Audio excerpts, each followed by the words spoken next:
तो बंगाल में कल नई सरकार का शपथ ग्रहण समारोह होने जा रहा है। उससे पहले अखिलेश यादव ने बीजेपी पर निशाना साधा। इस शपथ ग्रहण समारोह को लेकर सपा सांसद वीरेंद्र सिंह से बात की है हमारे असिस्टेंट एडिटर ललित नारायण कांडपाल ने। पश्चिम बंगाल को आज भारतीय जनता पार्टी सरकार का पहला मुख्यमंत्री मिलने जा रहा है और कल शपथ ग्रहण भी होने जा रहा है। इस पूरे विषय पर बातचीत करने के लिए हमारे साथ मौजूद हैं समाजवादी पार्टी के सीनियर सांसद वीरेंद्र सिंह जी। उनसे बात करते हैं। सर, कैसे देख रहे हैं पश्चिम बंगाल में भारतीय जनता पार्टी यानी कि भगवा एक बार लहरा रहा है, इस बार क्या कहना चाहेंगे? देखिए, भारतीय जनता पार्टी ने चुनाव लोकतांत्रिक तरीके से तो जीता नहीं, और जिस तरीके से कब्जा किया हुआ है वो कह सकती है कि भारतीय जनता पार्टी की सरकार है।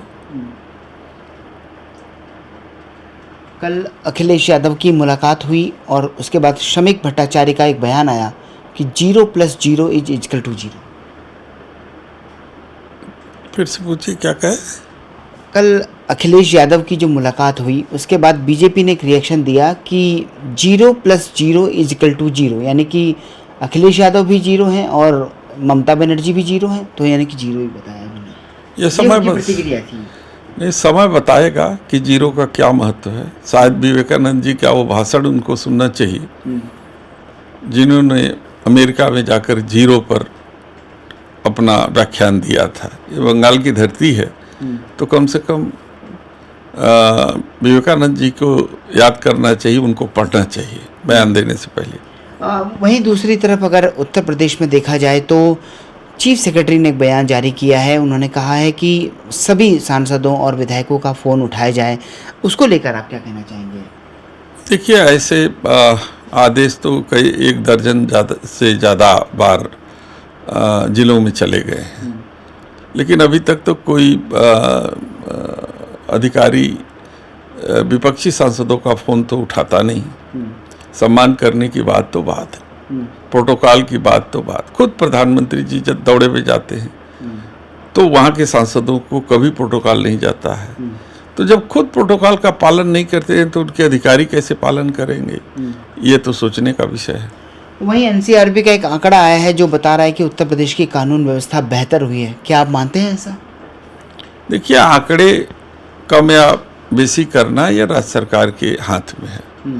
FIR दर्ज ही नहीं होंगे तो आंकड़े हमेशा बेहतर होंगे। और जहाँ तक हमने देखा है कि वाराणसी में ही पहले तो धर्म से रिलेटेड मॉब लिंचिंग होती थी, अब जातिवार मॉब लिंचिंग शुरू हो गई है। तो ये सरकार समाज को कहाँ ले जाना चाहती है? इतना विद्वेष एक दूसरे के अंदर फैला देना चाहती है कि फिर ये समाज रहेगा कहाँ? जो भाईचारा एक दूसरे के साथ था, जो एक दूसरे के साथ रिश्ते थे, और रिश्तों में भी दरार डालने का काम कर रही है। क्योंकि 3-4 घटनाएं बनारस के आसपास हुई हैं।